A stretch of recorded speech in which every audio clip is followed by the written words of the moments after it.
The first time I entered the Blackwood estate, I felt like I was walking into the jaws of something far bigger than myself. Thunder rolled across the sky as I stepped out of the taxi, my second-hand dress already soaked through from the short walk up the cobblestone driveway. The mansion loomed above me, all harsh angles and dark windows, a modern fortress disguised as a luxury home. Mrs. Petrovich, the head housekeeper, had made it clear during my interview that this was more than a job, it was a lifeline. "You need this more than we need you," she'd said, her eyes flicking over my worn shoes and desperate expression. "Remember that." And she was right. With rent 3 months overdue and the eviction notice already taped to my door, I couldn't afford to be picky. Sophia Reeves? A man in a tailored suit appeared from nowhere, his face expressionless as he assessed me from behind sleek sunglasses. Despite the pouring rain, not a drop touched him beneath the massive black umbrella he held. "Follow me." The foyer echoed with my wet footsteps, each one leaving embarrassing imprints on the pristine marble. I clutched my small bag of belongings closer, hyper-aware of the security cameras tracking my movement and the men in dark suits positioned at strategic points throughout the house. Mrs. Petrovich had warned me, this wasn't just any wealthy family. This was the home of Alexei Volkov, and his name alone had made the blood drain from my face during the interview. Everyone in the city knew of the Volkovs. Their legitimate businesses, real estate, nightclubs, restaurants, were just the shiny veneer covering something much darker. There were whispers of trafficking, extortion, and violence that trailed the family name like a shadow. But desperation makes cowards of us all. And I told myself I would just clean the floors, wash the linens, and keep my head down. I wouldn't see anything I shouldn't. I wouldn't hear anything I shouldn't. Mrs. Petrovich appeared at the top of the grand staircase, her silver hair pulled into a severe bun. "You're late," she said, though I was exactly on time, "and you're dripping all over the floor." "I'm sorry," I murmured, my voice smaller than I intended. "You'll be assigned to the East Wing," she continued as if I hadn't spoken. "Mr. Volkov's private quarters.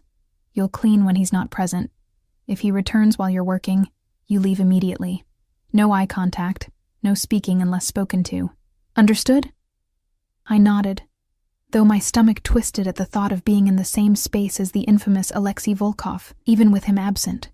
"Your uniform is in your quarters. You start in 30 minutes.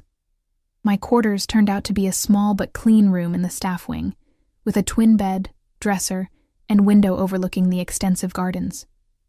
The walls were a pristine white, the bedding crisp and new. It was nicer than anywhere I'd lived in the past 2 years, which said more about my circumstances than the room itself. The uniform was simple, a charcoal gray dress with a white collar. Practical but fitted. As I slipped it on, I caught my reflection in the mirror. Pale skin, dark circles under hazel eyes, chestnut hair pulled back into a practical bun. I looked exactly like what I was. Invisible. The perfect quality for a maid in a house where seeing too much could be dangerous. The East Wing was eerily quiet as Mrs. Petrovich showed me through it, pointing out the rooms I would be responsible for. "Mr. Volkov's office is strictly off-limits," she said, gesturing to a heavy oak door, "as is his bedroom when he's occupying it. The rest, the sitting room, bathroom, kitchen, and hallways, are your domain." "How will I know when he's here?" I asked.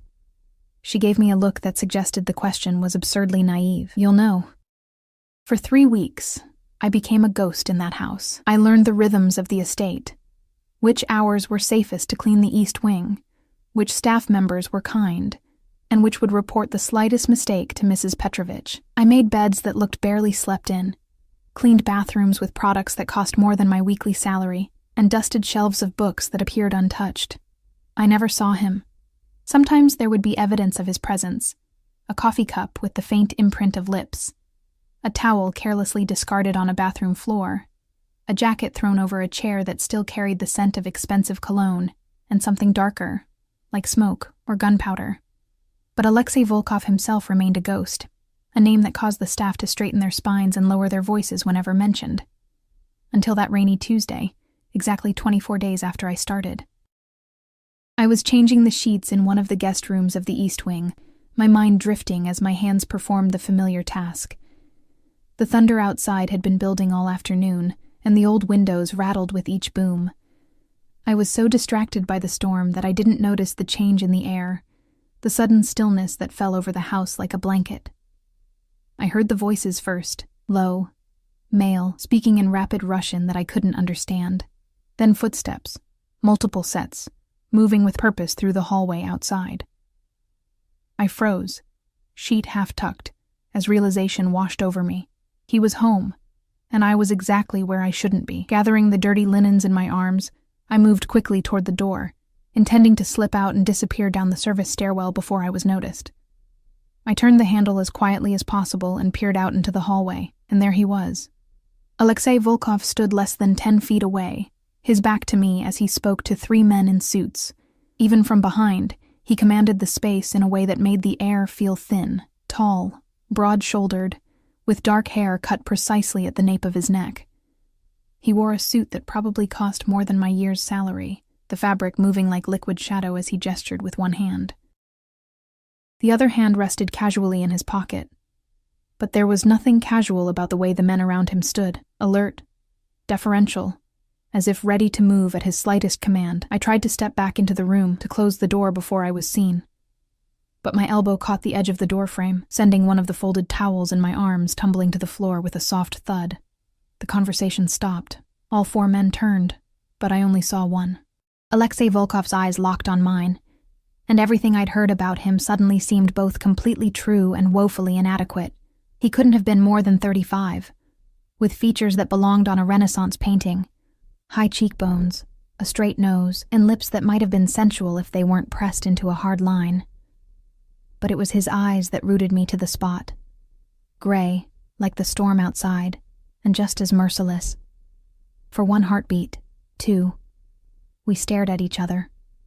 Me, clutching dirty sheets to my chest like a shield.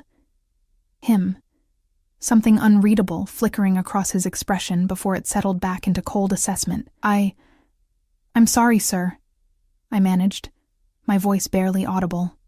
I was just finishing up. He said something in Russian to the men without taking his eyes off me. They nodded and moved away, disappearing around a corner. Then he stepped toward me, and it took everything I had not to back away. "You're new," he said. His voice was deep, accented but perfect English, with the kind of authority that suggested he rarely needed to raise it to be obeyed. "Yes, sir. 3 weeks now. I know who you are, Sophia Reeves." The sound of my name in his mouth felt invasive somehow, like he'd reached out and touched me without permission. "Mrs. Petrovich has informed me of all new staff." He took another step closer, and I caught his scent. Expensive cologne layered over something earthy and distinctly male. Despite the cool air, heat rushed to my face. "You shouldn't be in this wing now," he continued. There was no anger in his voice, just statement of fact, which somehow made it worse. "I'm sorry. I didn't know you'd returned. I was just changing the, now you know." His eyes traveled over my face, down to my collar, and back up again. Not sexual, but assessing. Like I was a puzzle he was trying to solve in the most efficient way possible. "I have some associates arriving this evening. Make sure the guest rooms in the West Wing are prepared." "Yes, sir." I clutched the linens tighter, painfully aware of how small I felt in his presence. He nodded once, dismissing me, and turned away. I took the opportunity to hurry past him, keeping my eyes on the floor. But as I passed, his voice stopped me again. "Sophia." I turned, my heart hammering against my ribs. "The blue vase in the sitting room. Be careful when you dust it. It's Tang Dynasty. Worth more than you'll earn in your lifetime." I swallowed hard. "I'll be careful, sir." Something that might have been amusement flickered in his eyes, there and gone in an instant. "I'm sure you will." That night I couldn't sleep. The brief encounter replayed in my mind, each detail magnified by the darkness of my room. The way he'd looked at me, not with desire or even interest, but with the cool assessment of a man who measured everything in terms of use and value. It made me feel exposed in a way that had nothing to do with my body and everything to do with my soul. In the staff dining room the next morning, I picked at my toast while Elena, one of the kitchen maids, chattered excitedly beside me. "They say one of them is a senator's son," she whispered. And the other is some tech billionaire. Mr. Volkov only entertains the most powerful people. Why would a senator's son be visiting a known criminal? I asked without thinking. The table went silent. Elena's eyes widened, and Mrs. Petrovich, who had been passing by with her coffee, stopped cold. "We do not discuss Mr. Volkov's business or his guests," she said, her voice like ice. "Ever." "I'm sorry," I murmured, cheeks burning. "I didn't mean—" "Your assignment today is the library in the main house," she continued as if I hadn't spoken. "All of those books need to be removed, dusted, and replaced exactly as they were. I expect it to take you all day." It was a punishment, and we all knew it.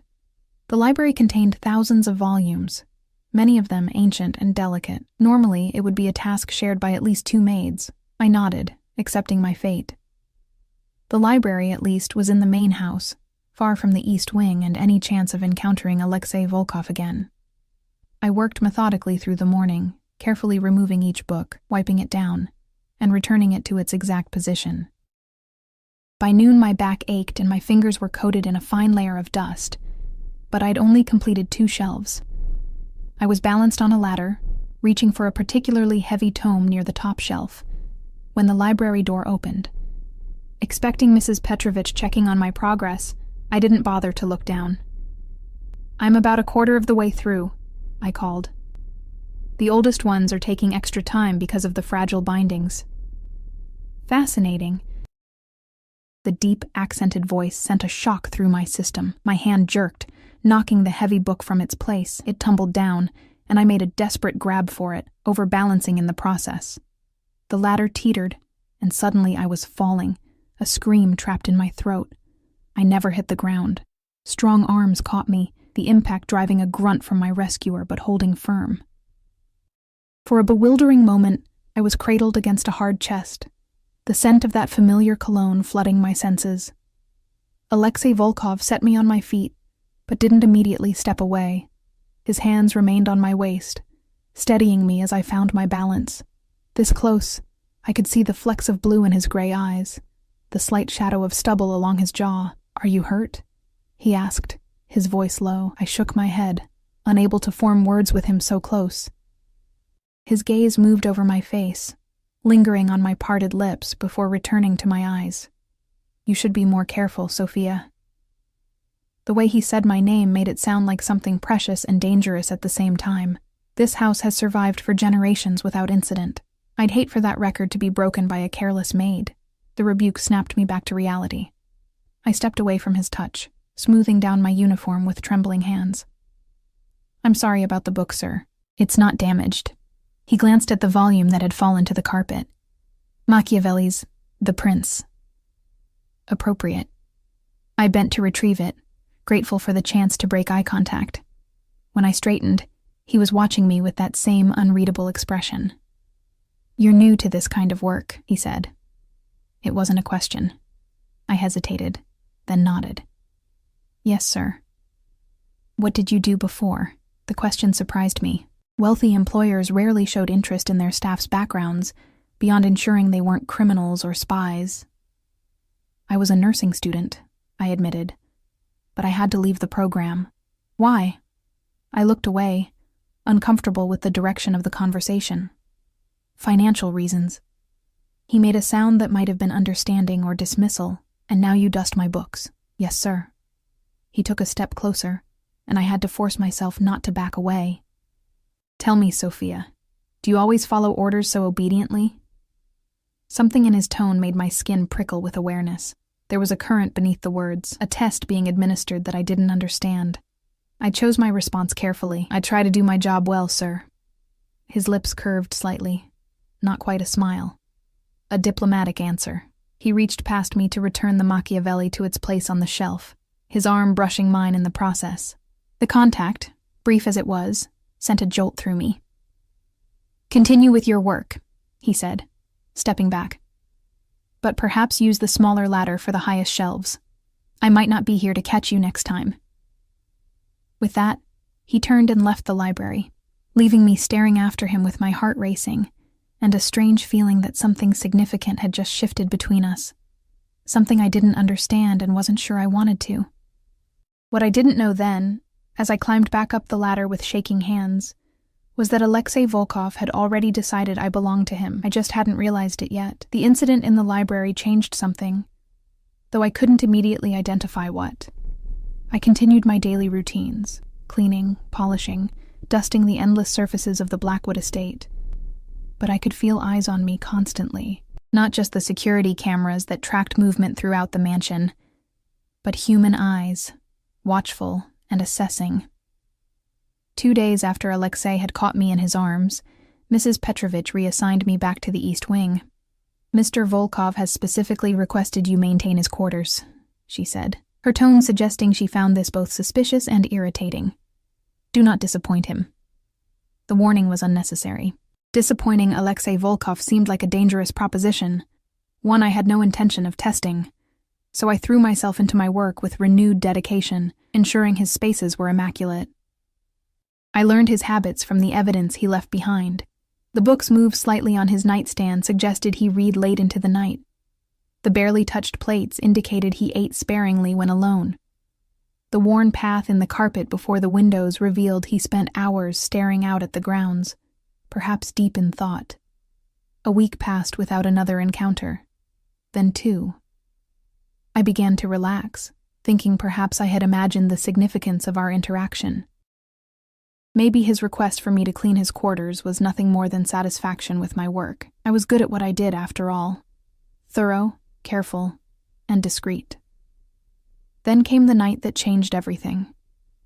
It was past midnight, and I shouldn't have been in the East Wing at all. But I'd noticed a water stain forming on the ceiling of the sitting room that afternoon. A small thing, but potentially damaging if left unaddressed. With Alexei away at one of his clubs downtown, according to the staff gossip, I decided to place buckets under the spot and make a note for maintenance. Better to prevent a larger problem, I reasoned. The house was silent as I made my way through the darkened halls, carrying a metal bucket and towels. The night security knew me by now and nodded as I passed, accepting my explanation without question. I entered the East Wing cautiously, still feeling like an intruder, despite having cleaned these rooms daily for weeks. The sitting room was bathed in moonlight, giving the elegant furniture an ethereal quality.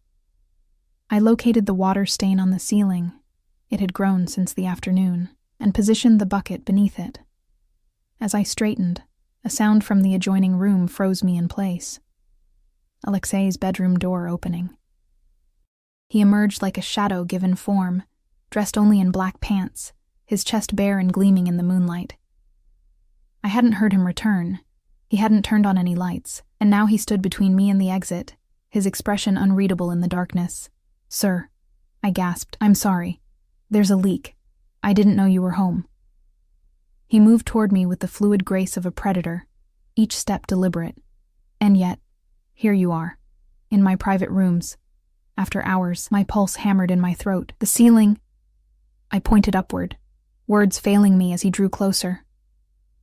I was afraid the water might damage the furnishings. He stopped a few feet away, close enough that I could see his face clearly now. His hair was damp, as if he'd recently showered, and a thin scar I hadn't noticed before traced his left collarbone. He studied me for a long moment, then glanced up at the ceiling where a drop of water fell into the bucket with a metallic ping. "Diligent," he murmured, then his eyes returned to mine. "Or perhaps curious. I'm just doing my job, sir. At midnight? In the dark?" His voice held no anger, only a dangerous sort of amusement.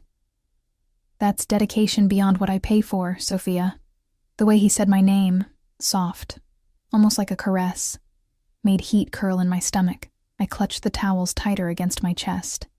"I should go." "Not yet." He gestured to a nearby chair. "Sit." It wasn't a request. I perched on the edge of the chair, hyper-aware of my uniform, practical for day work, but suddenly feeling too thin, too revealing in the intimate darkness. Alexei walked to a cabinet and removed 2 glasses, pouring an amber liquid into each. He brought one to me, his fingers brushing mine as he handed it over. "Drink," he said, taking the seat opposite me. The coffee table between us seemed an inadequate barrier. I sipped the liquid, expensive whiskey that burned a path down my throat. "Thank you." He watched me over the rim of his own glass, eyes reflecting the moonlight. Tell me why you're really here, Sophia. I told you, the water leak. Could have waited until morning. He leaned forward, elbows on his knees. The truth. Something in his gaze made lies impossible. I'm not sure, I admitted. I saw the leak and felt responsible. Responsible, he repeated, as if tasting the word. For my home, my possessions. I looked down at my glass. It's my job to take care of things. Things, he echoed, a faint smile playing at his lips. Is that how you see yourself? Taking care of things? The question caught me off guard. I don't understand. I think you do. He finished his whiskey and set the glass aside. You move through this house like a ghost, Sophia. Watching, listening, learning the rhythms and secrets of everyone who lives here. His eyes never left mine, including me. My heart stuttered. No, You know when I sleep and when I rise, what I eat, what I read. His voice remained soft, almost gentle, but I felt the danger beneath. You know more about my daily habits than some of my closest associates. I swallowed hard. I'm just observant. It helps me do my job better. Indeed. He stood in one fluid motion and moved to the window, looking out at the moonlit gardens. And what have you observed about me, I wonder? The question felt like a trap. I chose my words carefully, that you're a man who values privacy. Order, control. He turned to look at me over his shoulder, something like approval in his expression. Go on. Emboldened by his reaction, and perhaps the whiskey, I continued. You read history and philosophy, but you prefer the classics to modern interpretations. You drink coffee black in the morning, but take tea with honey when you work late. You speak at least 4 languages fluently: Russian, English, Italian, and something Eastern. Chinese, maybe. He raised an eyebrow. Mandarin, for business purposes. You sleep on the right side of the bed, even though you're alone. I regretted the observation immediately, heat rushing to my face. But Alexei merely smiled, a real one this time that transformed his severe features into something devastatingly handsome. Very observant indeed. He crossed back to me and took the empty glass from my hand, setting it aside. Then, to my shock, he knelt before me, bringing us eye to eye. Up close, I could see the faint lines at the corners of his eyes, the slight shadow of stubble along his jaw. He smelled of sandalwood and clean skin. And what else have you observed, Sophia? His voice had dropped to a near whisper. About how I look at you, perhaps? My breath caught. I don't... You do. He reached up, one finger hovering near my cheek but not quite touching. You feel it. The way the air changes when we're in the same room. I couldn't deny it. The electric awareness that hummed between us, that had been there from our first encounter. But I also couldn't admit to it, couldn't cross that line. Mr. Volkov, Alexei, he corrected, when we're alone. This is inappropriate, I whispered, even as I remained frozen in place, unable to pull away from his gravitational pull. Is it? He finally made contact, his fingertip tracing the line of my jaw with feather-light pressure. Tell me to stop then. The words wouldn't come. I sat trembling as his finger continued its path down my neck to the hollow of my throat, where my pulse hammered visibly. Your body doesn't want me to stop, he observed, his eyes following the path of his finger. But your mind is afraid, not of me, I think, but of what I represent. And what's that? I managed to ask. Power, he said simply. Control, things you've never had. His hand dropped away, and he stood once more, putting distance between us. Things you might find you enjoy, given the chance. The abrupt shift left me reeling. I rose on unsteady legs. I should go. He nodded, his expression unreadable once more. Yes, it's late, and you start work early. I moved toward the door, half expecting him to stop me, but he remained where he was, watching. At the threshold, I paused. The maintenance staff. I'll tell them about the leak in the morning. Don't bother. I'll have someone look at it. He picked up our empty glasses. Good night, Sophia. Good night, Alexei, I whispered, testing his name. Something flashed in his eyes, satisfaction perhaps, before I slipped out the door and hurried back to my room, my skin still tingling where he'd touched me. The next morning, I convinced myself I had dreamed the entire encounter. It seemed too intimate, too strange to have actually happened. But when I arrived to clean the east wing, the bucket was gone from the sitting room, and a maintenance worker was already repairing the ceiling, and on the coffee table sat a single glass with a fingerprint on the rim. Mine. Days passed in a heightened state of awareness. I continued my duties, but now I felt Alexei's presence everywhere, even when he wasn't physically there. Twice more I encountered him unexpectedly, once in the hallway, where he stopped me to ask about a missing cufflink, which I found later that day, trapped between the cushions of a chair, and once in the kitchen late at night, where I'd gone for a glass of water and found him doing the same. Each time, the air between us crackled with unspoken tension, but he maintained a careful distance, never crossing the line he'd approached that night in his sitting room. "You look tired," Elena commented one morning as we ate breakfast in the staff dining room. "Are you sleeping okay?" I wasn't.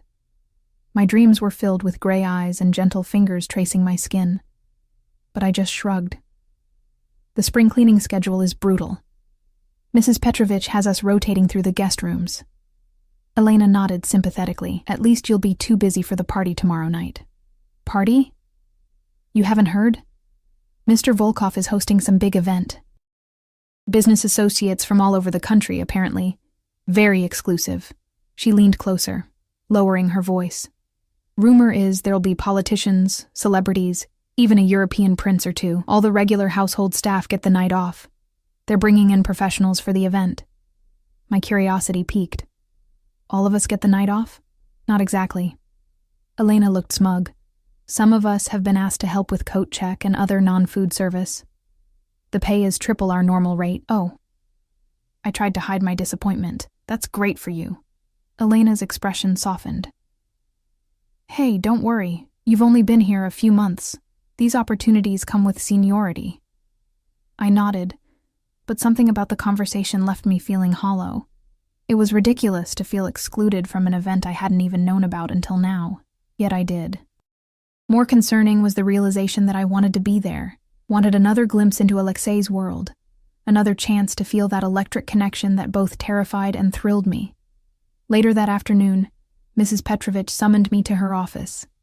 She sat behind her desk, ramrod straight as always, a folder open before her. "Your performance reviews have been satisfactory," she said without preamble. "You're thorough, punctual, and you don't gossip with the other staff." "Thank you," I said, uncertain why this warranted a special meeting. She closed the folder. "Mr. Volkov has requested you work tomorrow evening's event." Shock rendered me momentarily speechless. "Me? But I've never worked an event before." "I'm aware." Her tone suggested she found this as baffling as I did. Nevertheless, he was specific. "You'll be assigned to the coat room with Elena and Marcus. Wear the formal uniform, black dress, white collar. Report to the main foyer at 7 p.m. sharp." I nodded, trying to contain the flutter of excitement in my stomach. "Yes, ma'am." Her eyes narrowed slightly. "Sophia, a word of advice. Mr. Volkov's attention can be flattering, but it is rarely without purpose or consequence.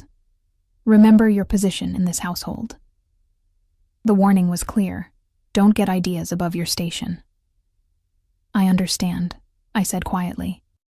She dismissed me with a nod, but her words followed me through the rest of the day, a shadow on my unexpected anticipation for the party. The night of the event arrived with a flurry of activity. The mansion transformed before my eyes. Flowers appeared in every room, crystal chandeliers sparkled with extra polish, and the air filled with the sense of expensive food being prepared in the kitchen. I slipped into my formal uniform, taking extra care with my appearance. The black dress was simple but elegant, fitted at the waist before falling to just below my knees. I left my hair in its usual bun, but took more time ensuring it was neat and secure. Elena found me as I made my way to the foyer. "Look at you," she exclaimed. "You clean up nice." I smiled, grateful for her friendliness when so many of the other staff had remained distant. "So do you. Are you nervous?" "A little," she admitted. "Some of these guests are seriously powerful people. One wrong move and..." She drew a finger across her throat dramatically. "Don't even joke about that," I muttered, glancing around to make sure no one had overheard. She rolled her eyes. "Relax. I'm kidding. Mostly. She linked her arm through mine. Come on. Mrs. Petrovic will have our heads if we're late. The coat room was a converted study near the main entrance, large enough to accommodate hundreds of garments on the racks that had been installed for the occasion. Mrs. Petrovic ran through our duties with military precision, greet each guest, take their coat or wrap, provide a claim ticket, and arrange the items by number. Under no circumstances were we to enter the main party areas unless specifically requested by Mr. Volkov or his head of security. And remember, she finished, these guests value discretion above all else. You see nothing, you hear nothing, you say nothing. Clear? We all nodded our understanding. As she left, Elena nudged me. Did you see the security outside? It's like Fort Knox out there. I hadn't, but I wasn't surprised. Whatever the official purpose of this gathering, I was certain the real business conducted would not be entirely legal. The guests began arriving at 8. Men in impeccable suits escorting women dripping in jewels, their collective net worth probably equaling the GDP of a small country. Elena and I worked smoothly together, smiling politely as we accepted fur coats, cashmere wraps, and Italian leather jackets. Marcus checked claim tickets and managed the racks, ensuring everything remained organized. I had just finished helping an elderly woman with her mink stole when I felt it, that familiar shift in the atmosphere that signaled Alexei's presence. I turned to find him standing in the doorway, resplendent in a black tuxedo that fit him like a second skin. His dark hair was swept back from his forehead, emphasizing the sharp angles of his face. He looked both dangerous and devastatingly handsome. His eyes found mine immediately, as if he'd known exactly where I would be. He nodded slightly, then turned to address Marcus. Everything running smoothly? Yes, sir, Marcus replied. No issues so far. Good. Alexei's gaze returned to me. Sophia, I need you to help me with something. Come with me. Elena's eyes widened, and I felt a blush creep up my neck as I followed Alexei out of the coat room. He led me through the bustling foyer, past servers carrying trays of champagne and hors d'oeuvres, and into a quiet hallway I knew led to his study. Is something wrong, sir? I asked, conscious of the curious glances following our progress. Alexei, he corrected quietly. And no, nothing's wrong. I just need your assistance for a moment. He opened the study door and gestured for me to enter. The room was warm and dimly lit, the walls lined with books and a fire crackling in the hearth. He closed the door behind us, and suddenly we were alone, the sounds of the party muffled to a distant hum. What do you need me to do? I asked, my voice steadier than I felt. Alexei moved to his desk and picked up a small velvet box. I need a woman's opinion, he said, opening it to reveal a stunning diamond bracelet. The stones caught the firelight, sending prisms of color dancing across the walls. Do you think this will impress Senator Harrison's wife? I understand it's her birthday next week. I stared at the bracelet, then at him, confusion washing over me. You brought me here to ask about jewelry? A smile played at the corners of his mouth. Is that so strange? You have a house full of elegant, sophisticated women who would be better qualified to judge, perhaps. He removed the bracelet from its box and held it out to me. Try it on. It wasn't a request. I extended my wrist, and he fastened the clasp around it, his fingers lingering on my pulse point. The diamonds were cool and heavy against my skin, impossibly beautiful and completely out of place with my modest uniform. Perfect, he murmured, but he wasn't looking at the bracelet. I withdrew my hand carefully, unfastening the clasp and returning the jewels to him. It's beautiful. Anyone would be impressed. He returned the bracelet to its box. Thank you for your opinion. But he made no move to return to the party, instead studying me with that intense gaze that seemed to see through every defense. Is there anything else you need, sir? Alexei? Yes, he said simply. I need you to understand something. My heart rate accelerated. What's that? He took a step closer. I don't bring staff to my private study for trivial matters. I don't request specific maids for my personal quarters, and I certainly don't notice the way a woman's uniform fits or how she looks in moonlight. The implications of his words hung in the air between us, undeniable now. Why me? I whispered. He reached out, his finger tracing the line of my collar just as he had that night in his sitting room. Because you see me, he said softly. Not the money or the power or the reputation. You look at me and you see a man. Before I could respond, a sharp knock came at the door. Alexei stepped back, his expression instantly reverting to cool professionalism. Enter. One of his security men opened the door, his face grim. Sir, Leonov has arrived. With company. Alexei's jaw tightened. I'll be right there. He turned back to me. Return to the coat room. We'll continue this conversation another time.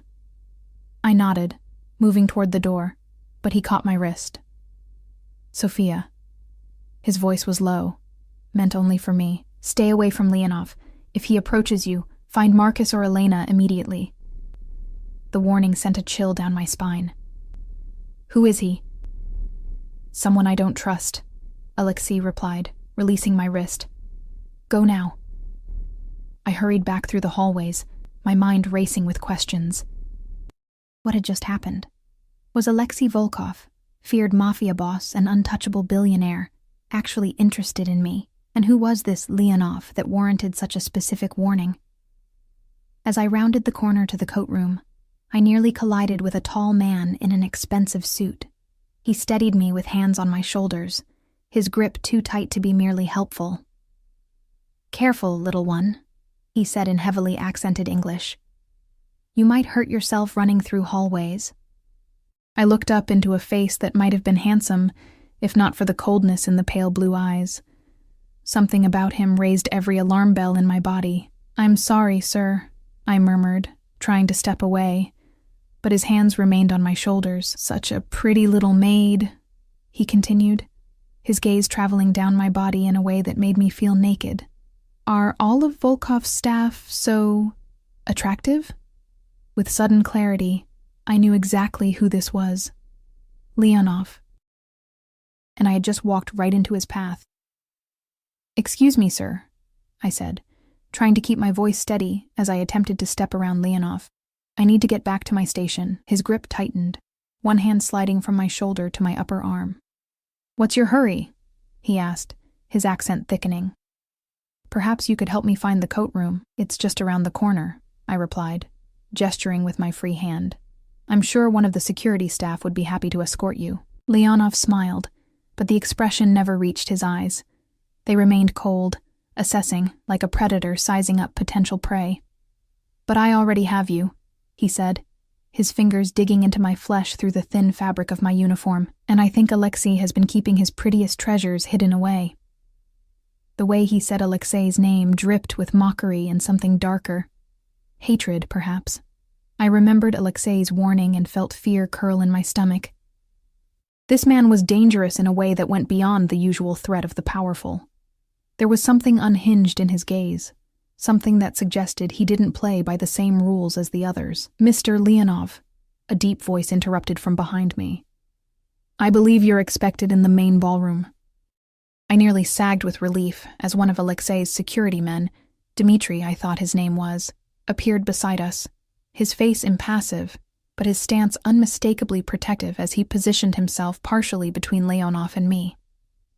Leonov's grip loosened, but he didn't release me entirely. Ah, Dmitri, still Volkov's faithful dog, I see. His eyes flicked to me, then back to the security man. I was just getting acquainted with this charming member of the staff. Miss Reeves is needed elsewhere, Dmitri said flatly. If you'll follow me, Mr. Volkov is waiting to greet you personally. Something dangerous flashed in Leonov's eyes, but he finally released my arm, stepping back with exaggerated courtesy. Of course. We mustn't keep the great Alexei Volkov waiting. He looked at me once more, his gaze lingering uncomfortably. I'll see you later, Miss Reeves. The fact that he knew my name sent a chill through me. I hadn't introduced myself. He had clearly asked about me, or had been told about me. Neither possibility was comforting. Dmitri remained expressionless, but as Leonov turned to walk away, he placed himself firmly between us. Return to the coat room, he murmured to me. Stay there until the event concludes. I nodded, rubbing my arm where Leonov's fingers had dug in. There would be bruises tomorrow, I was certain. Thank you, I whispered. Dmitri gave a slight nod before following Leonov toward the ballroom. I hurried back to the coat room, where Elena pounced on me immediately. "What happened?" she demanded in a hushed voice. "Why did Mr. Volkov ask for you specifically? And why do you look like you've seen a ghost?" Marcus shot her a warning glance. "Not here," he muttered, nodding toward the doorway where guests were still arriving intermittently. I forced a smile and resumed my position, taking coats and distributing claim tickets with mechanical efficiency while my mind raced. The encounter with Leonov had shaken me more than I wanted to admit. It wasn't just his threatening manner or the possessive way he'd gripped my arm. It was the look in his eyes when Dmitri mentioned Alexei, pure hatred, barely contained. And then there was Alexei himself. His words in the study replayed in my mind. "Because you see me, not the money or the power or the reputation. You look at me and you see a man." What was I supposed to do with that? With the knowledge that one of the most dangerous men in the city looked at me and saw something worth pursuing? The rest of the evening passed in a blur. Guests came and went from the coat room, some already intoxicated, others engaged in hushed conversations that ceased abruptly when they noticed us. Elena tried several times to question me about my brief absence, but I deflected, claiming Alexei had merely wanted my assistance with an arrangement of flowers that wasn't to his liking. "Flowers?" Elena repeated skeptically. "He pulled you away from your duties for flowers?" I shrugged, keeping my eyes on the coat rack I was organizing. "You know how particular he is about everything." She clearly didn't believe me but didn't press further. Around midnight, the guests began to depart, and we were busy returning coats and wraps. I kept a wary eye out for Leonov, but to my relief, he didn't return to the coat room. By 2 a.m, the last guest had departed, and Mrs. Petrovich dismissed us with instructions to report for regular duty at noon the next day. "A small concession for your late night," she explained, which from her was practically a grand gesture of generosity. I walked with Elena back to the staff wing, both of us too tired to talk much. As we reached her door, she turned to me with concern in her eyes. "Be careful, Sophia," she said quietly. "What do you mean?" She glanced down the hallway to ensure we were alone. "I've worked here for 3 years. I've seen how it goes when Mr. Volkov takes an interest in someone." My heart skipped. "I don't know what you're talking about. Please," she scoffed gently. "The way he looks at you?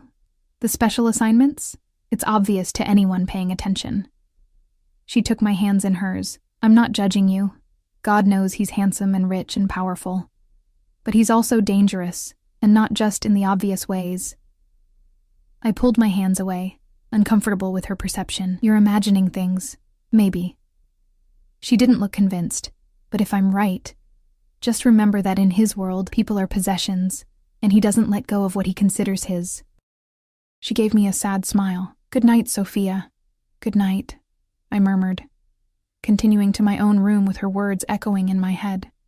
Sleep eluded me that night. I tossed and turned, replaying every interaction with Alexei, every meaningful glance and careful touch. Was Elena right? Did he see me as just another acquisition? The idea should have repulsed me, yet I couldn't deny the thrill that ran through me whenever I thought of him, of the intensity in his gray eyes when he looked at me. I finally drifted off as dawn began to break, only to be awakened a few hours later by a soft knock at my door. Groggily, I pulled on a robe and opened it to find Mrs. Petrovich standing there, her expression even more pinched than usual. "Mr. Volkov wishes to see you in his study." Immediately. My stomach dropped. "Now, but it's only—" "Immediately," she repeated, her tone brooking no argument. "Dress appropriately." She left without further explanation. I closed the door and leaned against it, my heart pounding. What could Alexei want at this hour? Had something happened at the party after I left? Was it related to Leonov? With shaking hands, I dressed in my regular uniform, taking care to look as professional as possible, despite my lack of sleep. I pinned my hair back neatly and splashed cold water on my face to dispel the last vestiges of drowsiness. The house was quiet as I made my way to Alexei's study, most of the staff still asleep after the late night. I knocked softly on the heavy oak door. "Enter." I pushed the door open to find Alexei standing by the window, still in his clothes from the night before, though his bow tie was undone and hung loosely around his neck. He looked tired, the hint of shadows beneath his eyes suggesting he hadn't slept at all. He was speaking rapidly in Russian into a cell phone, his voice low and intense. He gestured for me to sit while he finished his call. I perched on the edge of a leather armchair, trying not to fidget as I waited. Finally, he ended the call and turned to me, his expression grave. "Did Leonov approach you last night?" The abrupt question caught me off guard. "Yes," I admitted, "after I left you. But Dmitri intervened." Alexei's jaw tightened. "Did he touch you?" I hesitated, then nodded. He grabbed my arm. "It wasn't—" Before I could finish, Alexei was in front of me, kneeling to examine my arms. I wordlessly rolled up my sleeve to reveal the finger-shaped bruises forming on my upper arm. His expression darkened dangerously as he traced the marks with feather-light touch. "I should kill him for this alone," he murmured, almost to himself. A chill ran through me at the casual way he spoke of murder. "It's just a bruise," I said quickly. "It'll fade." His eyes met mine, and the coldness in them made me shrink back slightly. "That's not the point, Sophia." He marked what is mine. Elena's warning flashed in my mind. In his world, people are possessions. "I'm not yours," I said, the words barely a whisper. Alexei's expression softened slightly, his hand moving from my arm to cup my cheek. "Aren't you?" he asked quietly. "Haven't you been since the moment our eyes met in that hallway?" I couldn't deny the pull between us, the invisible thread that had been drawing us together since our first encounter, but I also couldn't ignore the danger inherent in what he was suggesting. "This can't happen," I said, my voice stronger now. "Whatever this is, it's impossible." "Why?" His thumb stroked my cheekbone, sending shivers down my spine. "Because of who I am, or because of who you believe yourself to be?" "Both," I admitted. And I'm just a maid?" He smiled slightly. "Do you think I care about that? About arbitrary distinctions of class or status? It's not arbitrary when one person has all the power." His smile faded. "You have more power than you know, Sophia. Especially over me." The intensity of his gaze made it hard to breathe. I stood abruptly, needing distance between us. "You don't even know me." "I know enough." He rose as well, but didn't follow as I retreated toward the door. "I know you're intelligent, observant, and far too good for the life you're living. I know you left nursing school not just for financial reasons, but because your father's gambling debts forced you to abandon your education to support your mother and younger sister." At my startled look, he continued. "Yes, I had you investigated. I know your father disappeared 2 years ago, leaving your family with nothing but creditors at the door. I know you work yourself to exhaustion to send money home each month." Anger flared at this invasion of privacy. "You had no right—" "I had every right," he interrupted calmly. "I need to know who enters my home, who has access to my private spaces." His expression softened again, but what I learned only confirmed what I already suspected. "You're extraordinary, Sophia. A fighter." My anger deflated, leaving confusion and a dangerous flicker of hope in its wake. "What do you want from me?" I asked quietly. "Everything," he said simply. "But I'll start with dinner." I blinked. "Dinner?" "Tonight, 8 o'clock. I'll have a dress sent to your room." His tone had shifted to businesslike, as if we were discussing a work assignment rather than a date. "I can't just— People will talk. Let them." He moved back to his desk, effectively dismissing me. 8 o'clock, Sophia. Don't be late." I stood frozen, torn between outrage at his presumption and an undeniable thrill at the prospect. "And if I say no?" He looked up, surprise flickering across his features before his customary control reasserted itself. "Then you say no. I'm not in the habit of forcing company on unwilling women." His eyes held mine. "But I don't think you will." He was right, damn him. Despite every logical argument against it, despite Elena's warning and my own misgivings, I knew I would be there at 8. "Is that all, sir?" I asked, deliberately formal. A small smile played at his lips. "For now, you may go." I turned to leave, but his voice stopped me at the door. "Sophia." I looked back to find his expression serious once more. Stay away from the east wing until further notice. And if you see Leonov again, anywhere on the grounds, you come directly to me. Understood?" The gravity in his tone sent a shiver of apprehension through me. "Yes. I understand." As I closed the door behind me, I leaned against the wall, my legs suddenly weak. What was I getting myself into, and why?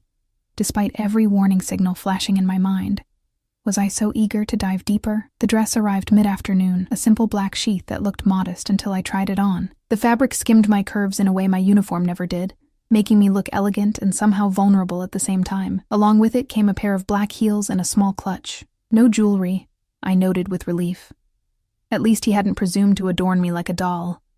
I was just finishing my hair, loose for once, falling in soft waves to my shoulders, when a knock came at my door. I opened it to find Dmitri waiting in the hallway. "Mr. Volkov sent me to escort you," he said, his expression neutral as always. I nodded, grabbing the clutch and following him through the staff hallways and up a rarely used staircase that led directly to the east wing. He stopped at a door I had never entered. A private dining room, I realized, as he opened it for me. The space was intimate, lit by candles and a fire crackling in a marble hearth. A small table was set for two, crystal and silver gleaming in the soft light. And there was Alexei, rising from his chair as I entered. He wore a black suit, impeccably tailored, with no tie. The top buttons of his crisp white shirt were undone, revealing the hollow of his throat. He looked devastatingly handsome, and completely at ease, unlike me. "Thank you, Dmitri," he said, his eyes never leaving mine. The security man nodded and withdrew, closing the door behind him.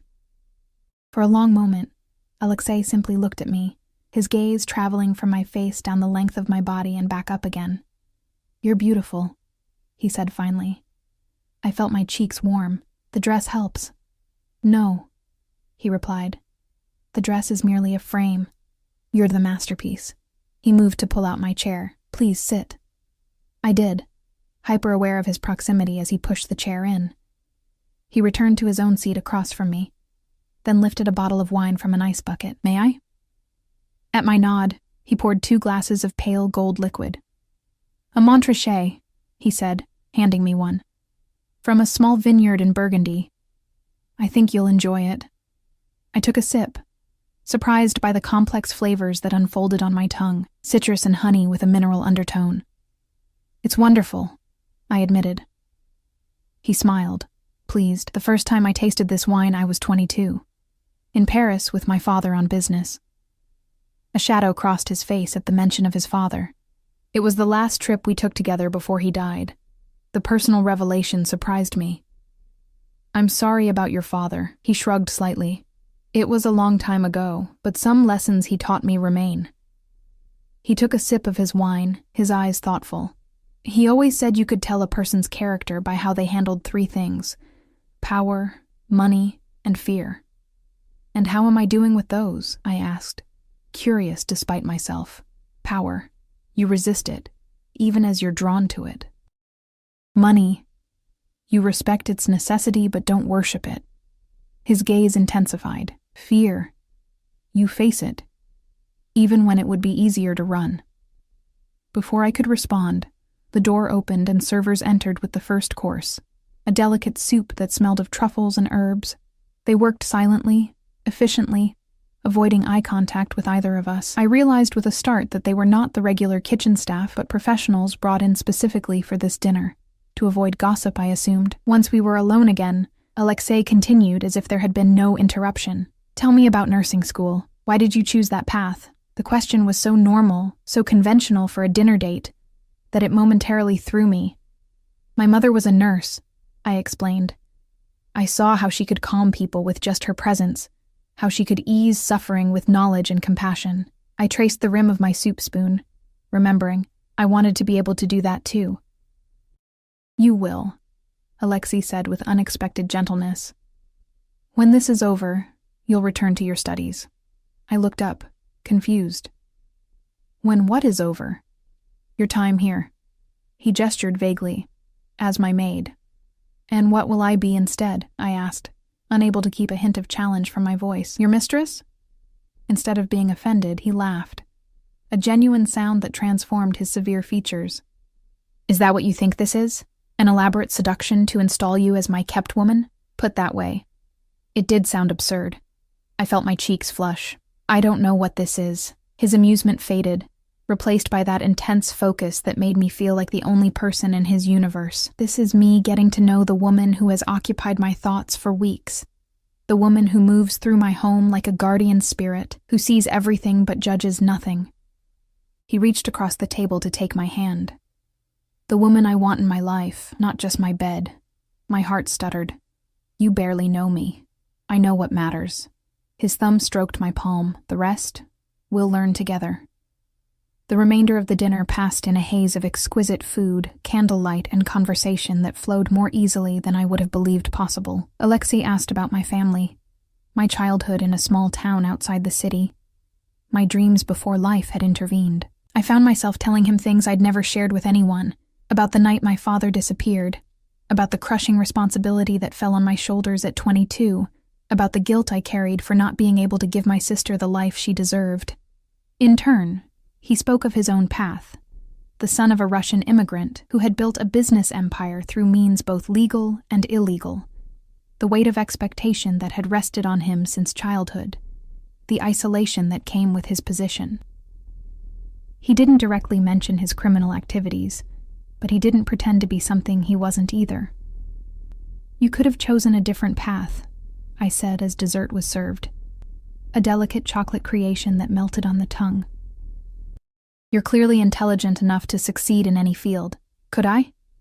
He considered this, swirling the last of his wine. "Perhaps. But this world, my father's world, it's in my blood. And there's honor in it, despite what outsiders think." "Honor in crime?"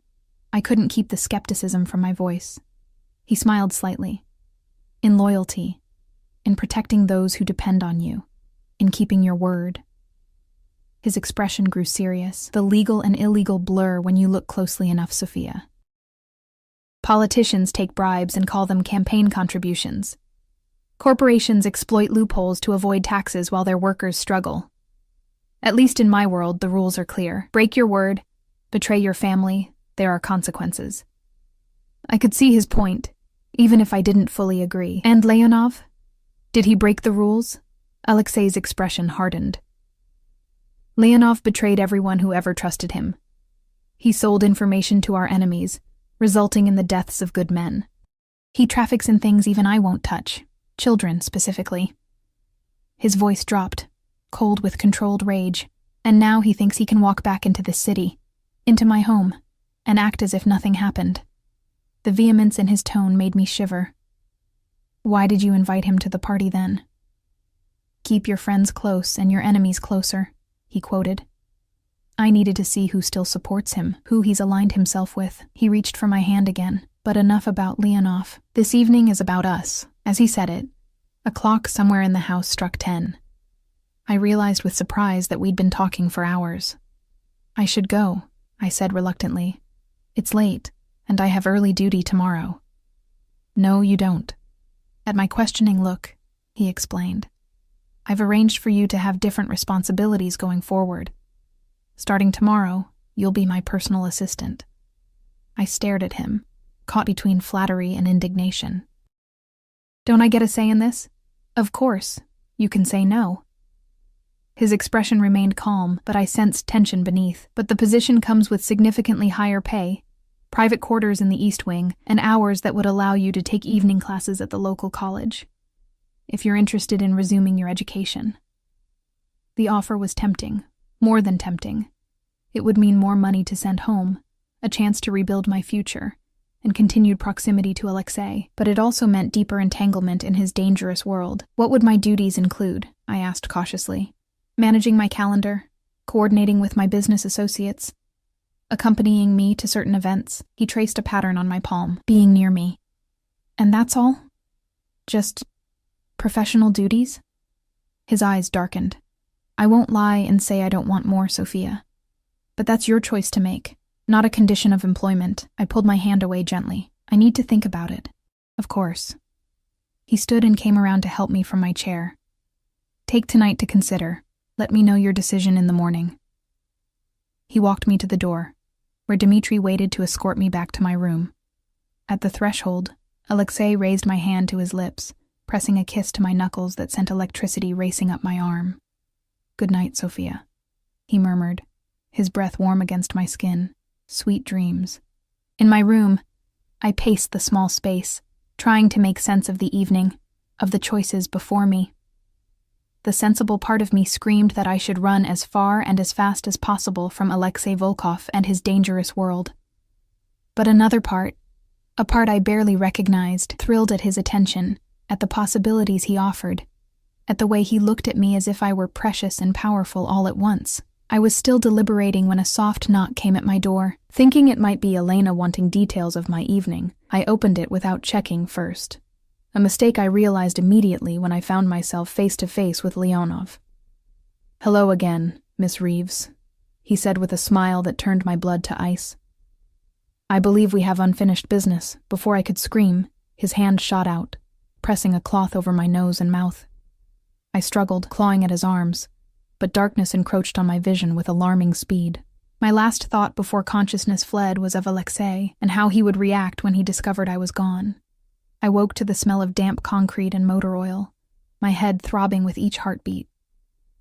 Cold seeped into my bones from the hard floor beneath me, and my wrists burned where rope cut into the skin. For several disorienting moments, I kept my eyes closed, trying to piece together what had happened. Leonov. My room. A cloth over my face, and now... Where? Forcing my heavy eyelids open, I found myself in what appeared to be an abandoned garage or warehouse. Dim light filtered through dirt-streaked windows high above, illuminating bare concrete walls, rusted machinery, and a floor stained with oil and what looked disturbingly like old bloodstains. I was propped against a support column, my hands bound behind me around the cold metal. Finally awake, I see. The accented voice sent ice through my veins. Leonov stepped out of the shadows, no longer in his elegant party attire, but dressed casually in dark pants and a leather jacket. He looked more dangerous this way, more authentic somehow. The civilized veneer had been stripped away, revealing the predator beneath. "Why?" My voice came out as a rasp, my throat painfully dry. "What do you want with me?" He crouched before me, just out of kicking range, as if he'd done this many times before. "Nothing personal, I assure you," he said, his pale eyes assessing me coldly. "You're simply a means to an end, a way to draw out your beloved Alexei." Confusion mingled with my fear. I'm nobody to him, just a maid. Leonov's laugh was sharp and humorless. "Is that what you tell yourself? Perhaps that was true once, but I saw how he looked at you during the party, how he positioned his men to keep watch over you." His head tilted, studying me like a curious specimen. "And then my sources tell me he arranged a private dinner for you. Quite the promotion from changing his sheets to warming them." Anger flared through me at his insinuation, momentarily overshadowing my fear. "You know nothing about my relationship with Alexei." "Alexei, is it?" His smile widened. "Not Mr. Volkov or Sir? How intimate you two have become." He reached out to touch my face, and I jerked away, banging my head against the column behind me. "What I know is that Volkov has finally revealed a weakness. You, and I intend to exploit it." "He won't come for me," I insisted, though a part of me desperately hoped otherwise. "I'm not important enough. We shall see." Leonov stood and pulled out a cell phone. "Let's find out how much you're worth to him, shall we?" He snapped a photo of me, bound, disheveled, a trickle of blood running from where I'd struck my head against the column. The flash momentarily blinded me, spots dancing in my vision as he turned away to make a call. He spoke rapidly in Russian, his tone casual, as if discussing dinner plans rather than a kidnapping. I caught Alexei's name several times, but nothing else I could understand. After a brief conversation, he ended the call and turned back to me with a satisfied expression. "Now we wait," he said, pulling up a metal folding chair and sitting across from me. "Though not for long, I think." Your Alexei sounded quite concerned. Terror gripped me at the thought of Alexei walking into this obvious trap.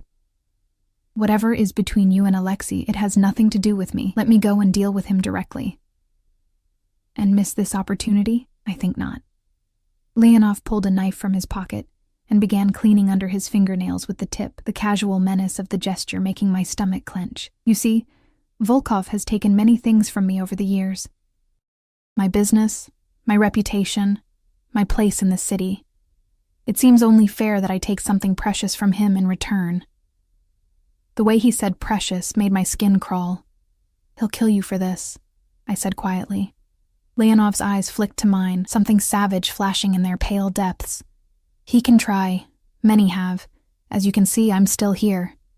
Not for long, came a voice from the shadows, a voice I recognized instantly. Alexei stepped into the dim light, a gun held casually at his side. He looked like he'd dressed in haste. Black pants and a simple dark sweater, his hair slightly disheveled, but it was his eyes that made me shiver, cold and deadly as the barrel of the gun in his hand. Leonov spun around, his own weapon appearing as if by magic. But before he could aim, two more figures emerged from different corners of the warehouse, Dmitri and another of Alexei's security men, both with weapons trained on Leonov. "You're outnumbered, Victor," Alexei said, his voice eerily calm. "Put down the gun and step away from her." Leonov's laugh held a hint of madness. "Always so confident, Alexei, but did you really think I'd come alone?" He whistled, a sharp sound that echoed in the cavernous space. From the shadows emerged 4 armed men, their weapons trained on Alexei and his team. The odds had shifted dramatically, and I felt hope drain away as I realized we were now the ones outnumbered. "Seems we have a standoff," Leonov said with obvious satisfaction. "Though I have one advantage you don't." He moved behind me, pressing the barrel of his gun to my temple. The cold metal against my skin made me gasp. "You care whether this one lives or dies. I don't." The muscle in Alexei's jaw twitched, the only indication of his tension. His eyes met mine, and I saw something there I'd never witnessed before. Fear. Not for himself, but for me. "Let her go, Victor," Alexei said, his voice dropping to a dangerous register. "She's innocent in this. Your quarrel is with me." "Indeed it is," Leonov agreed. "Which is why you're going to order your men to drop their weapons and leave. Then you and I can discuss our differences." "Don't," I whispered, earning a painful jab of the gun against my head. "Silence," Leonov hissed. Alexei's expression didn't change, but something shifted in his posture, a subtle relaxing that seemed paradoxically more dangerous.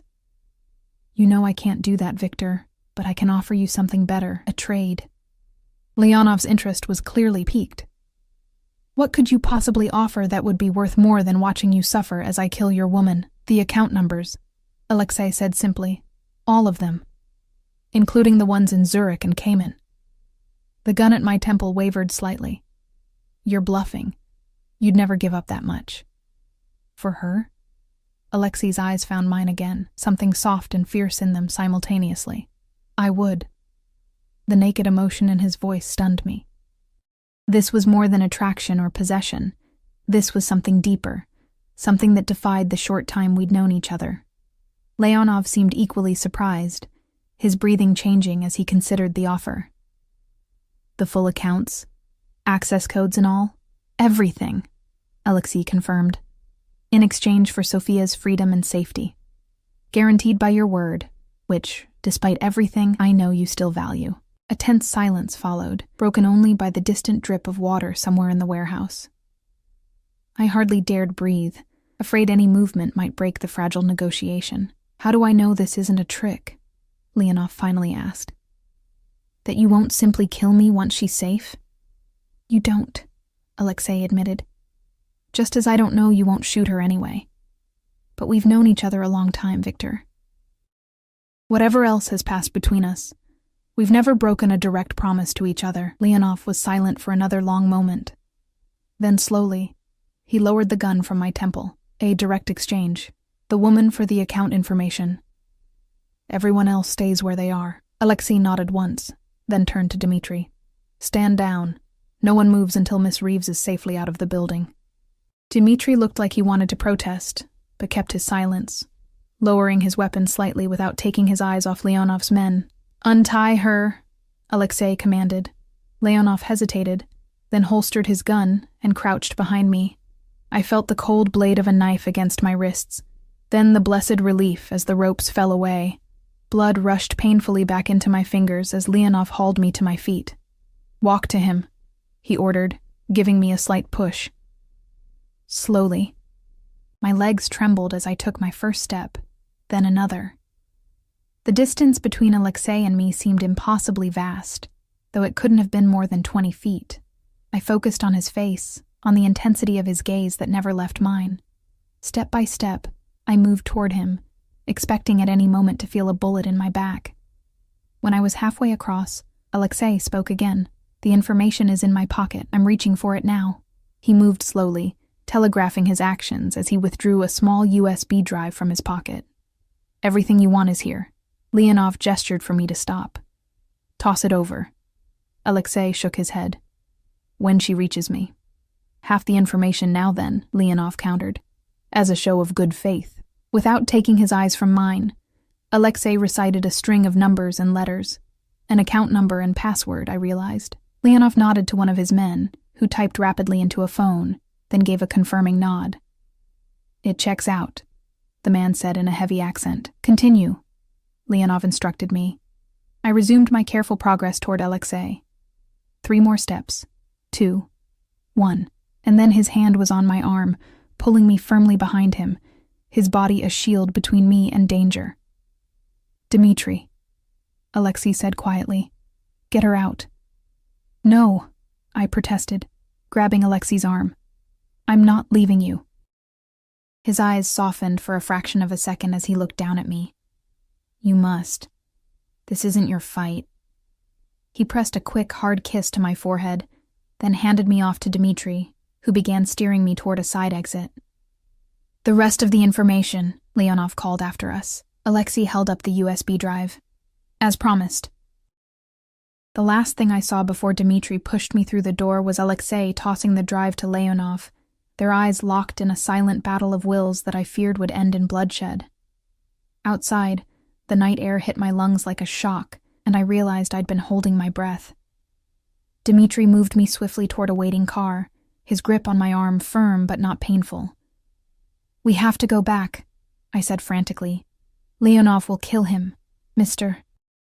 Volkov can take care of himself," Dmitri replied, his voice confident despite the tension in his posture. "Our priority is getting you to safety." He opened the car door and practically pushed me inside. As he rounded the vehicle to the driver's side, I briefly considered making a run for it, back to the warehouse, back to Alexei. But before I could act on the impulse, Dmitri was in the driver's seat, starting the engine. "Please," I begged, as he pulled away from the curb. "We can't just leave him there." Dmitri's eyes met mine in the rearview mirror. "We're not." He tapped his ear, and I noticed for the first time the nearly invisible earpiece he wore. "Backup is already in position. Mr. Volkov was never alone." Relief flooded through me, followed immediately by fear as the sound of gunfire erupted from the warehouse behind us. Dmitri accelerated sharply, taking a corner so fast that I was thrown against the door. "Are they?" I couldn't finish the question. "Focus on staying down," Dmitri instructed, his voice professional but not unkind. Mr. Volkov's orders were explicit. Get you to safety at all costs. I slid down in the seat as instructed, my body finally registering the pain from my ordeal. My aching head, my chafed wrists, muscles sore from being bound in one position. But the physical discomfort was nothing compared to the knot of fear in my stomach. If anything happened to Alexei because of me? We drove for what seemed like hours, but was probably only 20 minutes, taking a circuitous route through the city, before pulling up to a building I didn't recognize, not the Blackwood estate, but a sleek high-rise in the most exclusive part of downtown. "Where are we?" I asked as Dmitri helped me from the car. "One of Mr. Volkov's private residences," he explained, leading me into the building where a security guard nodded respectfully. "The penthouse is secure and unknown to most of Mr. Volkov's associates. You'll be safe here until he returns." Until he returns, not if. I clung to that distinction as we rode the elevator to the top floor. Dmitri used a key card and then entered a code on a keypad beside an unmarked door. It swung open to reveal a stunning apartment, all clean lines and floor-to-ceiling windows offering a panoramic view of the city lights below. "Make yourself comfortable," Dmitri said, gesturing to the expansive living area. "There's food in the kitchen, clothes in the bedroom that should fit you." At my questioning look, he added, "Mr. Volkov made arrangements while we were tracking your location. He thought of everything." Of course he had. Even while orchestrating a rescue, Alexei Volkov remained 3 steps ahead, anticipating needs before they arose. "How did you find me so quickly?" I asked, sinking onto a soft leather sofa. Dmitri's expression remained neutral. "You have a tracker." "What? Where?" He nodded toward my wrist. "The bracelet Mr. Volkov gave you to try on earlier. It contained a microchip. When we realized you were missing, he activated it immediately." I stared at him, stunned. "He planted a tracker on me, without my knowledge?" "For your protection," Dmitri said, as if this were perfectly reasonable. "Mr. Volkov has many enemies.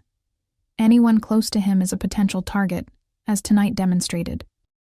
Before I could process the implications of this, the invasion of privacy balanced against the fact that it had likely saved my life, Dmitri's earpiece crackled. He listened intently, then nodded. "Understood," he said to whoever was on the other end. To me, he added, "Stay here. I need to secure the perimeter." He disappeared into the hallway, leaving me alone with my whirling thoughts. I moved to the window, staring out at the glittering cityscape below, trying to calm my racing heart. Was Alexei alive? Had Leonov's men killed him? Had the backup Dmitri mentioned arrived in time? The minutes stretched into an hour, then 2. I explored the apartment, finding it minimally but expensively furnished. Clearly a safe house rather than a regular residence. In the master bedroom, I discovered a closet containing women's clothing in approximately my size, just as Dmitri had said. The thought of Alexei anticipating my needs, ordering clothes for me while simultaneously orchestrating my rescue, made my chest tight with emotion I couldn't quite name. I showered, washing away the grime and fear of the warehouse, and changed into soft leggings and an oversized sweater. The hot water helped ease the ache in my muscles, but nothing could quiet my mind or the growing fear that Alexei might not return. When I emerged from the bedroom, the apartment was still empty. I made my way to the kitchen and found it fully stocked. Though I had no appetite, I forced myself to eat a few crackers and cheese, knowing my body needed sustenance after the ordeal. I was just making a cup of tea when I heard the front door open. Dmitri's voice, then another, deeper, more familiar. I dropped the mug I was holding, barely registering the crash as it shattered on the floor. Alexei stood in the doorway to the kitchen, his clothes torn and blood-stained, a cut above his eye trickling blood down his temple. But he was alive, gloriously, wonderfully alive. "You're hurt," I whispered, unable to move. He shook his head slightly. "Not mine," he said, and I realized he meant the blood on his clothes. The cut on his forehead seemed to be his only injury. Leonov wasn't as fortunate. A chill ran through me. "Is he dead?" "No." Alexei's expression hardened. "But he won't trouble you again." Yet. The cold certainty in his voice should have frightened me. Instead, it made me feel strangely safe, protected in a way I'd never experienced before. I stepped toward him, careful to avoid the broken ceramic scattered across the floor. "I thought you might not come back." His expression softened, the hardness melting away as his eyes met mine. "I will always come back to you, Sophia." The simple declaration broke something loose inside me. I crossed the remaining distance between us and threw myself into his arms. He caught me, his embrace tight enough to steal my breath, his face buried in my hair. "I was so afraid," I murmured against his chest, feeling the strong, steady beat of his heart beneath my cheek. When he took me, I thought, "Shh." His hand stroked my hair, gentle despite the strength I knew it possessed. "It's over. You're safe now." I pulled back slightly to look up at him. "Because of the tracker you put on me without my permission." A flicker of guilt crossed his features. "I should have told you, but I needed to know I could find you if—" I pressed a finger to his lips, silencing him. "It saved my life. I'm not angry."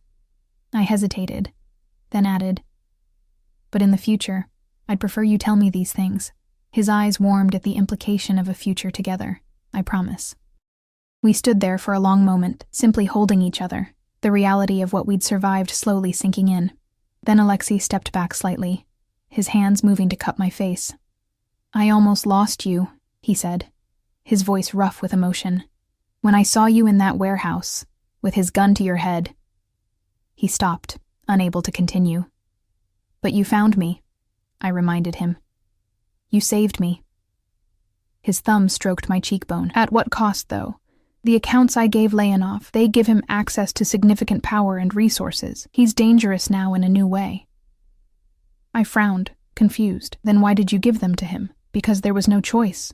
Alexei's gaze was intense, burning with an emotion I was afraid to name. "I would burn every empire I've built to the ground if it meant keeping you safe." The words hung between us, weighted with meaning. This was no casual declaration, no simple attraction.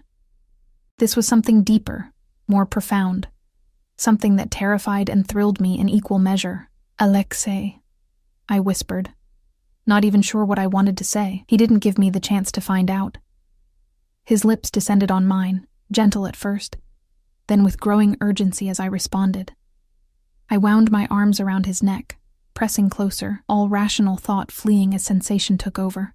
He tasted of danger and desire, of promises I wasn't sure either of us could keep, but in that moment, I didn't care.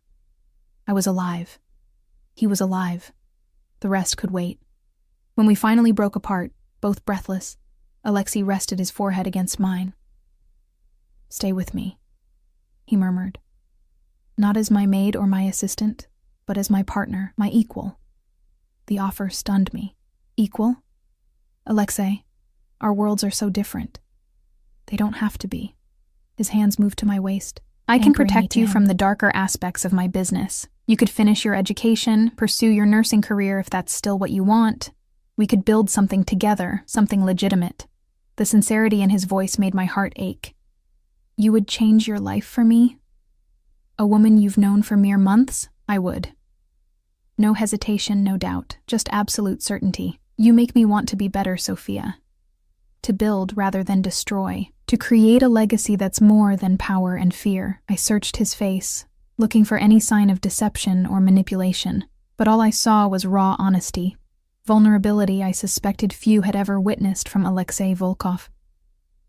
"I need time," I said finally. "Tonight has been overwhelming." Disappointment flickered in his eyes, but he nodded, releasing his hold on my waist. "Of course. I shouldn't have pressed you after everything you've been through." I caught his hand before he could withdraw completely. "I'm not saying no. I'm just asking for space to think clearly, to be sure that what I'm feeling is real and not just a reaction to trauma and rescue." Understanding dawned in his expression. "Take all the time you need. I'll have Dmitri take you wherever you want to go. Back to the estate, to a hotel, to your family, wherever you feel safe." The fact that he was willing to let me go, to give me the freedom to choose, told me more about his feelings than any passionate declaration could have. "I'd like to stay here tonight," I said softly. "If that's all right. I don't think I could bear to be alone right now." Relief washed over his features. "This place has 3 bedrooms. You can have whichever you prefer." He brushed a strand of hair from my face. "I'll be nearby if you need anything, but I won't intrude on your space." The consideration in the offer touched me deeply. This man, who commanded an empire built on intimidation and force, was treating me with a gentleness I hadn't known he possessed. "Thank you," I whispered. He pressed a kiss to my forehead, then stepped back. "Get some rest. We can talk more tomorrow." I nodded, suddenly exhausted now that the adrenaline was fading. As I turned to head back to the bedroom, Alexei's voice stopped me. "Sophia." I looked back to find his expression serious once more. "Whatever you decide about us, know that you'll always have my protection. Your family, too. I've already arranged for your mother and sister to be moved to a secure location, with funds to cover their needs and your sister's education." Tears sprang to my eyes at this unexpected generosity. "You did that? When?" "After our dinner, before," he gestured vaguely, indicating the chaos that had followed. "I wanted to give you peace of mind, Regardless of your decision about the assistant position, I was speechless, overwhelmed by the magnitude of what he'd done. I don't know how to thank you. You don't need to. His smile was gentle. Your happiness is thanks enough. As I laid in bed that night, in a room more luxurious than any I'd ever slept in before, I replayed the events of the day in my mind. The kidnapping, the terror of the warehouse, the moment Alexei appeared like an avenging angel to save me, his willingness to sacrifice his wealth for my safety, his kiss, searing with promise and possibility, his offer of a future together. It was too much to process, too overwhelming to make sense of in the aftermath of trauma. But one thing was becoming increasingly clear. As sleep finally claimed me, my life would never be the same. For better or worse, Alexei Volkov had woven himself into the fabric of my existence. And despite every logical argument against it, I didn't want him to let go. Morning arrived with golden light streaming through floor-to-ceiling windows. For a moment, disorientation gripped me as I stared at the unfamiliar ceiling, the events of the previous day rushing back in a dizzying flood. The kidnapping, the warehouse, Leonov's gun against my temple, Alexei's rescue, and his unexpected declaration. I sat up, wincing at the soreness in my muscles. The bruises on my wrists had darkened to purple, vivid reminders of how close I'd come to death. With trembling fingers, I traced the marks, trying to reconcile the quiet luxury surrounding me with the violence that had brought me here. The apartment was silent as I made my way to the kitchen, half expecting to find it empty. Instead, I discovered Alexei at the counter, dressed casually in a black sweater and jeans, making coffee. He looked up as I entered, his expression softening when our eyes met. "Good morning," he said, his voice gentle. "How did you sleep?" "Better than I expected," I admitted, suddenly self-conscious in the borrowed clothes, aware of my uncombed hair and bare face. "Thank you for everything." He nodded, handing me a steaming mug. Cream, no sugar, if I remembered correctly. The fact that he had noticed such a small detail touched me. Perfect. We stood in companionable silence for a moment, sipping our coffee, the domesticity of the scene at odds with the circumstances that had brought us here. Finally, Alexei spoke. "I have news." His tone was carefully neutral. Leonov was found dead this morning in his hotel room. Apparent suicide. I nearly dropped my mug. Suicide? But you said... I said he wouldn't trouble you again. Alexei's expression revealed nothing. I didn't specify how that would be ensured. A chill ran through me. Did you... No. He set his mug down, meeting my gaze directly, though I would have, without hesitation if necessary, but it seems Leonov knew his position was untenable after last night. The accounts I gave him? They were monitored. The moment he accessed them, his location was tracked, and evidence of his crimes was simultaneously sent to certain authorities. He chose the easier way out. The calculated precision of it stunned me. You planned this. All of it. Not your kidnapping, he said quickly. Never that. But once it happened. Yes, I saw an opportunity to end the Leonov problem permanently. I struggled to reconcile the man before me, gentle, considerate, making me coffee exactly as I liked it, with the ruthless strategist who had engineered a rival's destruction so completely. You're frightened of me now, Alexei observed, reading my expression with unnerving accuracy. You're wondering if you can love a man capable of such calculation. Love? The word escaped me in a whisper. His smile was sad. Is that not what we're discussing? What else would make a man like me offer to change his entire life? What else would make a woman like you consider staying with someone like me? The directness of the question stripped away any pretense. This was the crossroads, the moment of decision I'd asked for but wasn't sure I was ready to face. I don't know if what I feel is love, I said honestly. It's too new, too tangled up with fear and gratitude and other things. I met his gaze, but I do know that I can't stop thinking about you. That when I thought I might never see you again, it felt like the world was ending. That your touch makes me feel more alive than I've ever felt before. Alexei moved closer, not touching me yet, but near enough that I could feel the heat of his body. And does it frighten you? What you feel? Yes, I admitted, but not in the way you think. I'm not afraid of you, Alexei. I'm afraid of myself, of how completely I could lose myself in you, of what I might become to stay in your world. Understanding dawned in his eyes. You think I want to pull you into darkness, don't you? He shook his head. I want to follow you into light. The simple declaration stole my breath. Before I could respond, he continued, his voice low and intense. I meant what I said last night, Sophia. I want to build something legitimate, something lasting. I've been working toward that goal for years, moving investments into legal businesses, distancing myself from the more unsavory aspects of my father's empire. Leonov was one of the last connections to that old world. With him gone, you're free, I finished. Not entirely. There will always be shadows from my past, but free enough to choose a different path forward.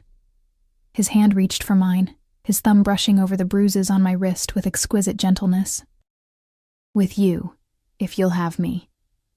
The sincerity in his voice was undeniable. This wasn't manipulation or seduction.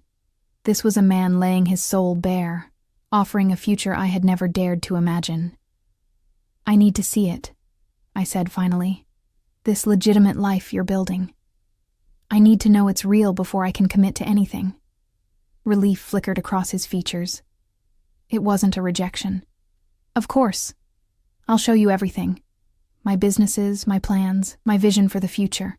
No secrets between us. No secrets. The idea was both terrifying and exhilarating. And my family, they'll really be safe? They already are. He squeezed my hand gently. I've purchased a house for them in a secure community outside the city. Your sister's tuition at the private academy is paid through graduation, and your mother has a position waiting for her at a prestigious hospital if she wants it. Tears stung my eyes. The burden I'd carried for so long, the desperate struggle to provide for my family after my father's desertion, lifted in an instant. Why would you do that for them? For me? Alexei's expression softened. Because they're part of you, and because I understand the weight of family obligation better than most. He hesitated, then added, My father's legacy was complicated, but he taught me one thing I've never forgotten. Protect what's yours with everything you have. Am I yours then? I asked. The question both challenge and surrender. His eyes darkened. That depends entirely on you.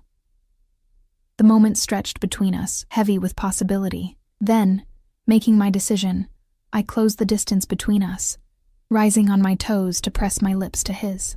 He responded immediately, his arms encircling me, drawing me against him as if he'd been starving for my touch. This kiss was different from our first. Not desperate with relief, but deliberate. A choice made with clear eyes and full understanding of what it meant. When we finally parted, both breathless, I saw something I'd never witnessed in Alexei's eyes before. Hope. Is that a yes? He asked, his voice rough. It's a beginning, I replied, my hand still resting on his chest, feeling his heart thunder beneath my palms. I want to try, to see if we can build something real between us. His smile transformed his face, erasing years of hardness and calculation. That's all I ask. Over the next 6 months, Alexei kept every promise he'd made that morning. He showed me his legitimate businesses, restaurants, real estate developments, tech investments, all thriving and above board. He introduced me to his most trusted associates, men and women who ran the legal side of his empire with efficiency and integrity. And most surprisingly, he began the process of disentangling himself from the criminal enterprises that had made his family infamous. It wasn't a perfect transformation.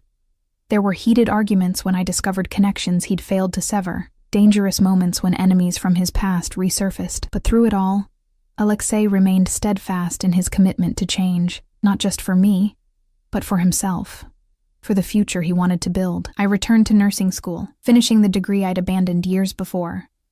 Alexei insisted on paying my tuition despite my protests, arguing that my education was an investment in our shared future. I want you to have your own path, he told me, your own strength independent of mine. Our relationship evolved gradually, each of us learning to trust the other in deeper ways. I moved from the Blackwood estate to my own apartment, a gesture of independence Alexei respected, though he stayed with me more nights than not. We established boundaries and rules. No discussions of his remaining illegal operations in my presence, no involvement of my family in his business world, complete honesty about the dangers we might face. My mother was skeptical at first when I introduced Alexei as my partner. She had lived too long in the shadow of my father's poor choices to trust easily, but Alexei won her over with actions rather than words, ensuring her comfortable retirement, supporting my sister's dreams without fanfare or expectation of gratitude, showing up consistently for family dinners despite his demanding schedule.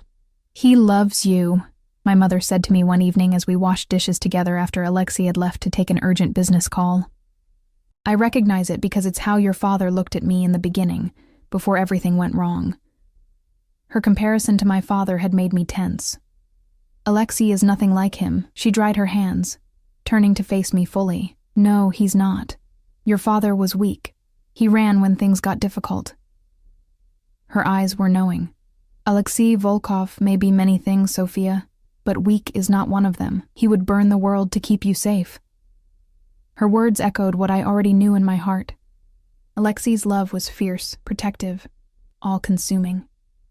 Sometimes it frightened me with its intensity, but it was also steady, patient, giving me the space to find my own strength, even as it offered shelter when I needed it. On the anniversary of the night Leonov had kidnapped me, Alexei took me to dinner at a small, exclusive restaurant overlooking the river. He seemed unusually tense, checking his watch frequently, his eyes scanning the room with the hyper-vigilance that had never fully left him despite our increasingly normal life. "Is everything okay?" I asked, after he checked his phone for the third time in 10 minutes. He set the device aside, taking my hand across the table.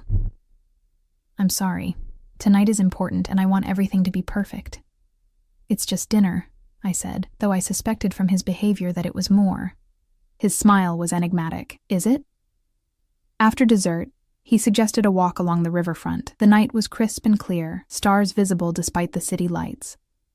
We strolled hand in hand, talking about nothing of consequence.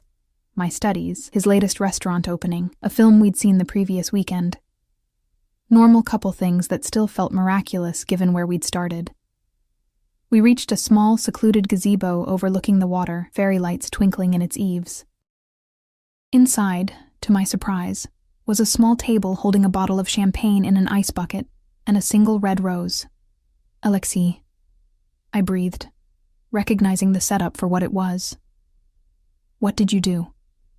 He guided me inside, his expression more vulnerable than I'd ever seen it. "I wanted this moment to be as perfect as you deserve." "What moment?"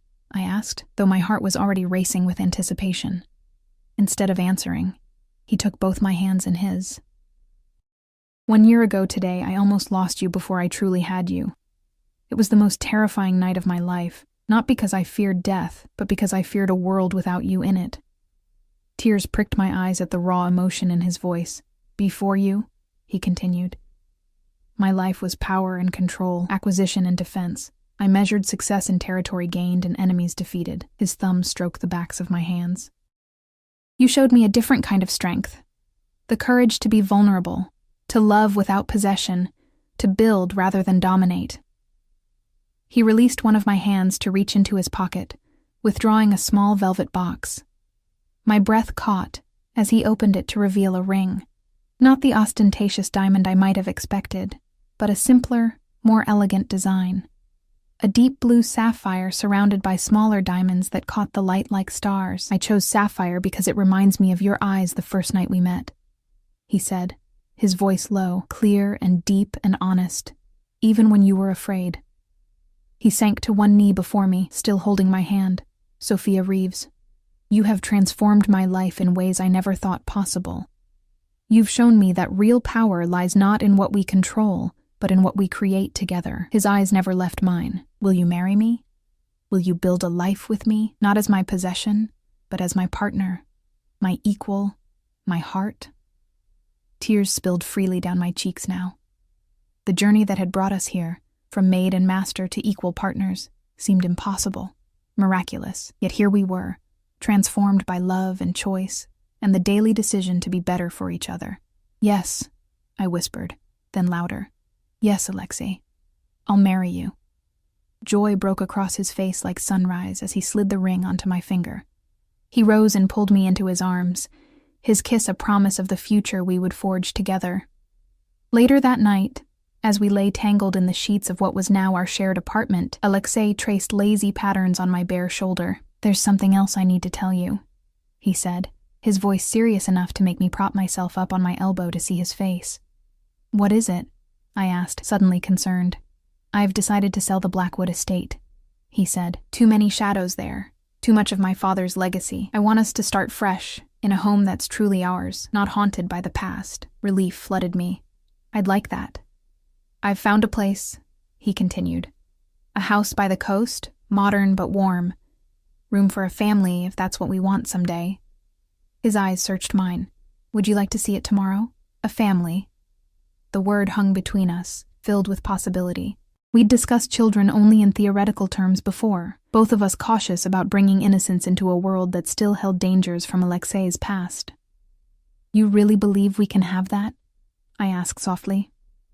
A normal life? Children, Sunday barbecues, and school plays?